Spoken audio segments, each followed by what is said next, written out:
All right, Shalom. I'm going to start first by giving all praises and glories unto Yahweh, by Hashem Yahushai, by Hashem Harakak Wadash. That's the name of the Heavenly Father and His only begotten Son, through the Holy Spirit. Double honors to the apostle elders at Great Millstone, who rule well and taught us this truth and guide us down the path of salvation. And greetings, salutations, and blessings unto the hopeful elect, those that give their life and diligence and in safety in their freedoms to earn their salvation. Shalom. I got a quick video here, just something interesting that I read on this news site. This is thesun.co.uk, and basically it says vain hope. Okay, and this is really what I'm gonna read the headline, then I'll go into that. It says vain hope, veins like in blood vein. Okay, it says plasma from blood of young people could one day help reverse aging processes, experts claim. Okay, and this is basically for you Edomites, man. You're the only ones that want to stick around in this life, man, and continue living, because this is your kingdom of heaven. Okay, you're the ones that's degenerating faster than any other nation of people upon the earth.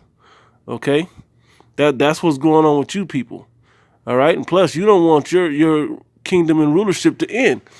When you go back to when what's the guy, David Rockefeller, he had 7 heart transplants before he finally kicked the bucket at like 102. So he kept trying to renew his life over and over and over to keep sustaining it longer and longer and longer. Okay, and so that's the basis of what this lesson will be, and I'll tie some scriptures into this article here. It says studies have shown blood transfusions from young humans to older mice can help ward off age-related disease. Okay?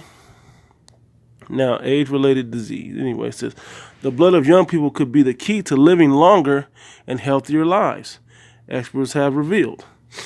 The idea is that blood transfusions from young to old could one day help rejuvenate the elderly. And see, that's how you Edomites are, man. You guys have no faith. You dig deep into science. You're wiser than Daniel. You accomplish a diligent search. Also, you could try to find out ways to continue ruling on the planet Earth. That's why you have a New World Order agenda.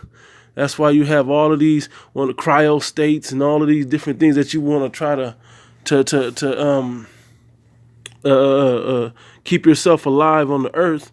You have these transhumanism that'll keep you stronger and smarter and live longer and all these other things. Stronger in the earth. Look, they got blood right there in the tube, whatever. Let me get down to the story. So scientists say it could help combat age-related diseases like cancer and heart disease after reviewing experiments on mice. Genetics Dame Linda Partridge from University College London told the Times, "I would say aging is the emperor of all diseases." They rule. The older you get, the more diseases come. It comes with it. And so a lot of people regard aging as natural, because it is. When you get older, if you take care of your body, you live longer. From your youth all the way up, you live longer. If you eat all these sodas and processed foods and GMO foods, yeah, of course you're gonna die faster. If you over excess of wine and strong drink, and you do all these body damaging things like smoking and all this other stuff, of course you're gonna get disease, and popping pills and drugs and all of this. Of course you're gonna lack of rest. You do all these things, man. Don't work out, obesity. All these things are gonna increase the speed at which you perish, man. Okay, and that's how this white man lives. He can't even rest at night. He got to come up with schemes to continue ruling. Okay, I mean, from day to day is how this man thinks about these things and does it. Okay, anyway, it says a lot of people regard aging as natural, and that therefore you shouldn't interfere with nature. But we've always considered it an ethical imperative to cure illness where we find it. Funny, right? Look, the missing puzzle, right? Young blood. It says, past studies have shown plasma from blood of young humans can help revive brain function in mice, suggesting possible treatments in future for Alzheimer's. Professor Partridge said animal studies have already shown blood factors from young individuals can improve late life health in animals. The piece, published in the journal Nature, focuses on a study published last year.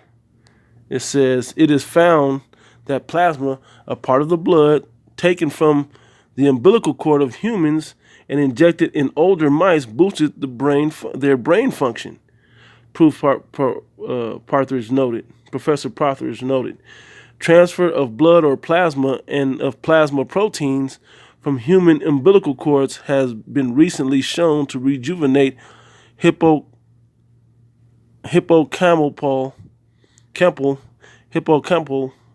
function in old mice. That's a word to look up. Let's do it. Hold on 1 second.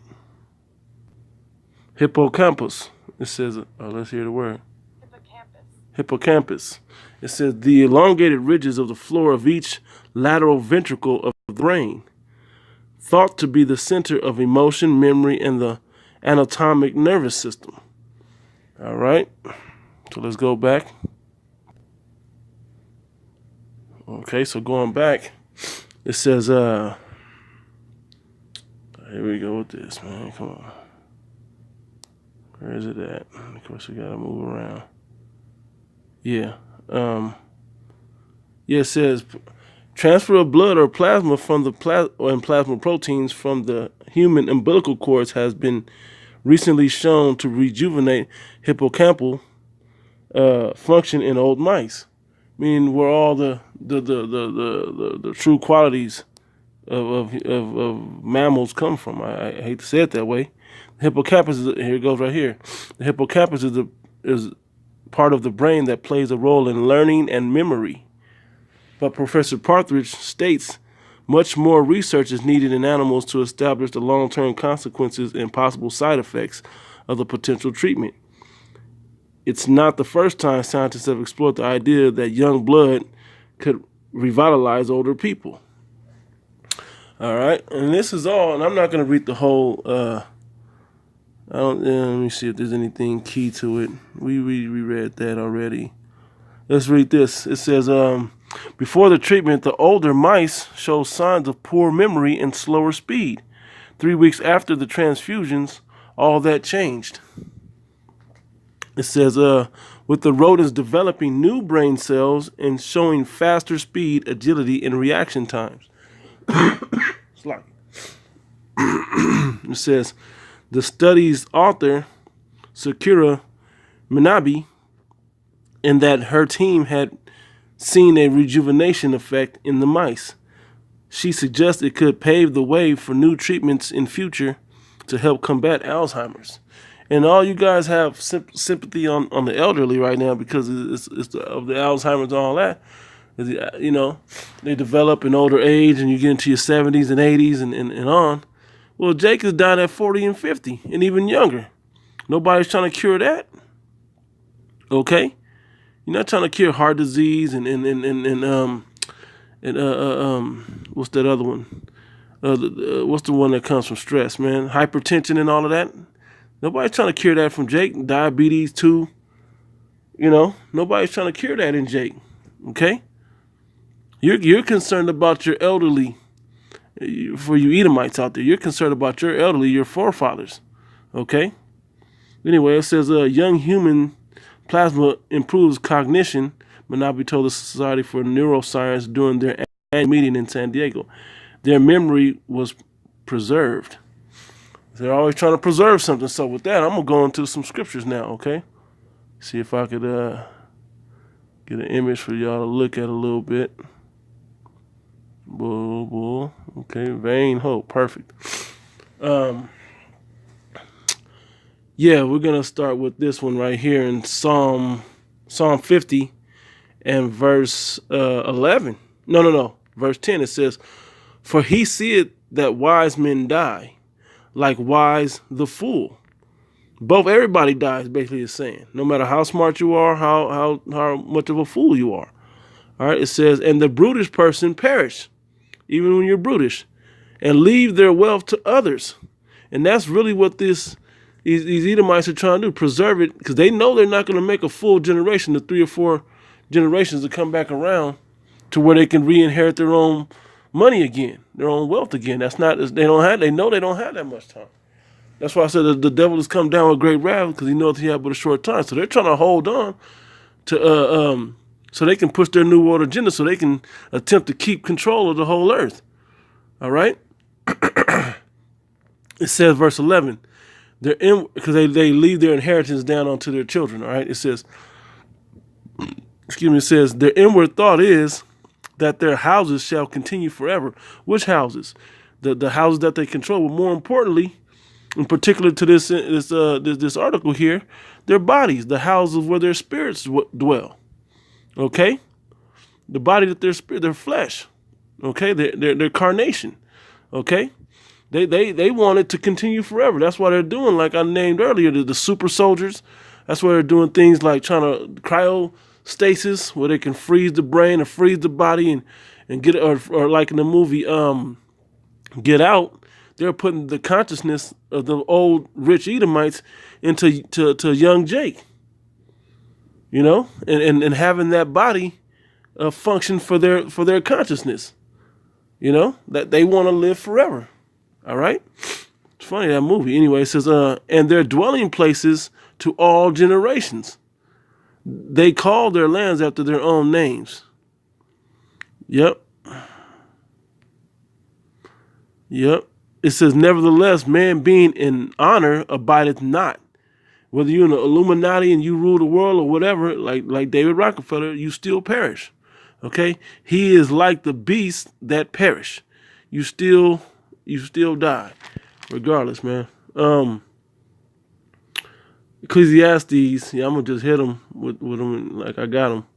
Ecclesiastes chapter 1, verse 4. One generation passeth away, and another generation cometh, but the earth abideth forever. Yeah, because they know the earth abideth forever. They're trying to keep their bodies to abide forever. They're trying to keep their consciousness alive forever. Okay, and they have no problem. And a lot of people would say that's why they drink blood, because they have these ritual sacrifices where these top elites go to places like the Bohemian Grove and so on and so forth, and they drink blood of young children. Okay, trying to find any edge to keep themselves alive a little bit longer, as well as the spiritually wicked incarnations of it. Okay. Anyway, it says, verse 9. Yep, it says, the thing that has been, it is that which shall be, and that which is done is that which shall be done. Yeah. Matter of fact, I'll keep going. Yeah, I might as well read it all down. It says, and there is no new thing under the sun. Is there anything whereof it may be said, see, this is new? It has been already of old time, which was before us. Here's the point. There is no remembrance of former things, neither of people. You don't remember the same things when you were on the earth before, because there is reincarnation, contrary to popular belief. And a lot of times when you take on that YOLO, you only live once, attitude is just so you could justify the wickedness that you do. Okay, so you can justify the wickedness that you do, the carefree spirit, the do what thou wilt, demonic spirit that's on the earth, that you can do whatever you want to do and you'll be all right. Well, that's not the truth.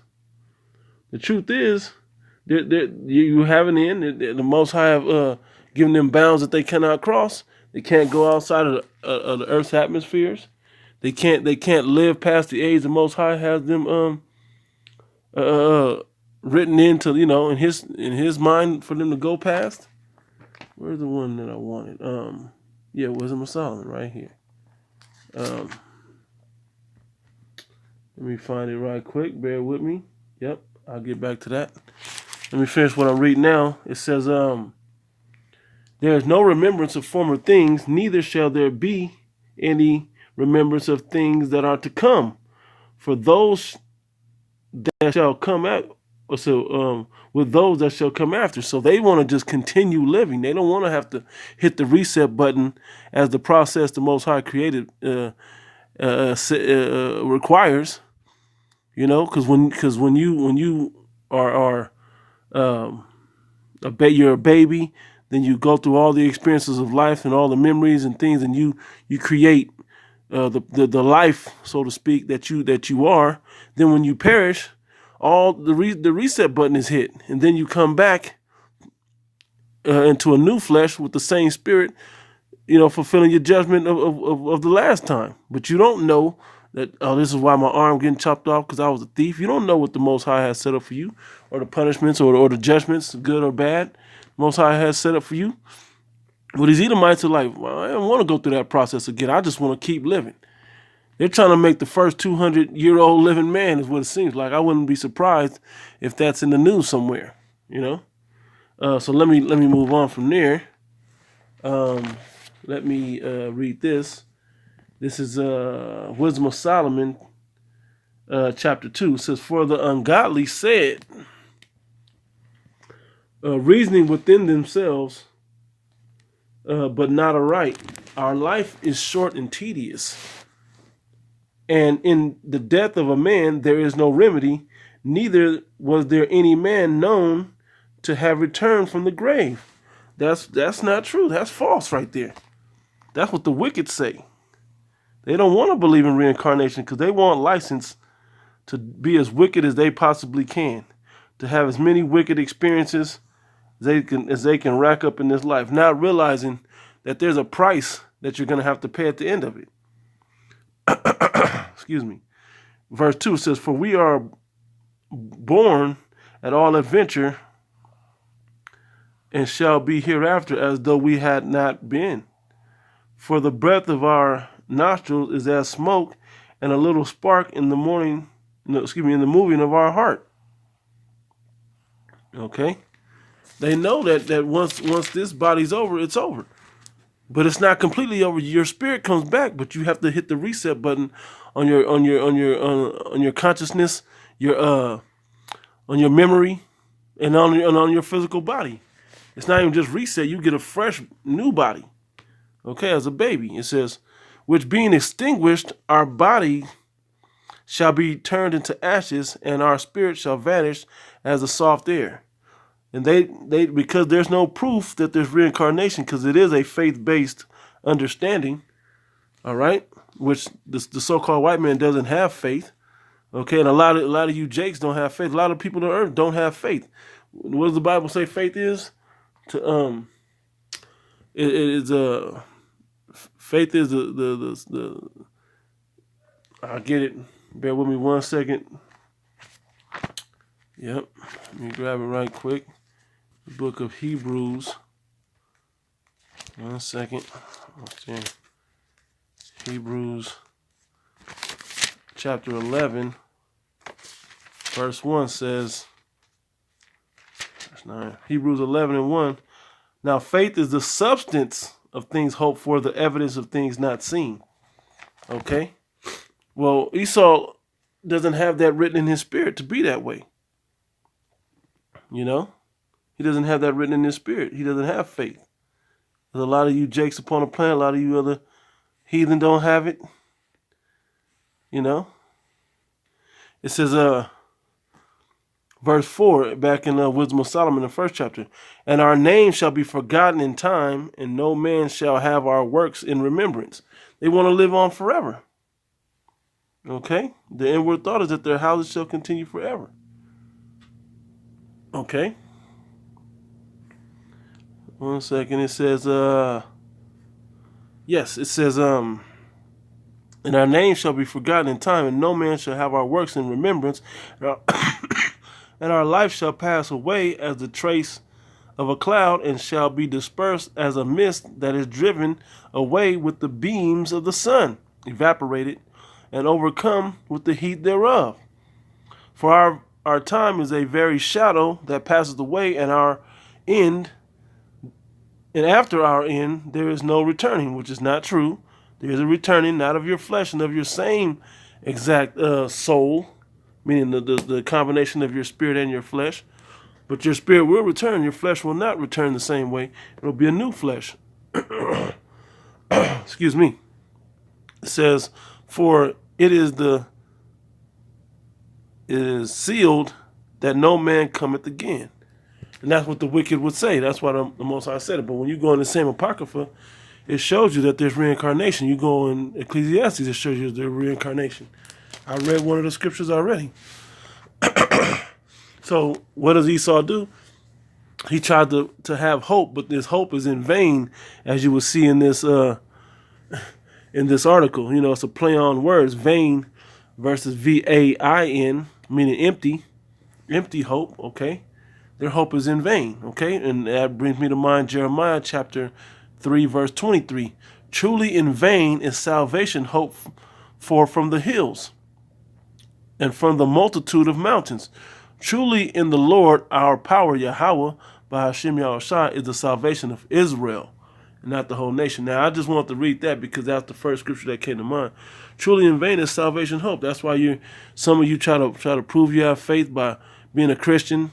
Some of you know you don't have faith, and you go deep into science and trying to do things like find cures for regenerated blood cells by taking young plasma.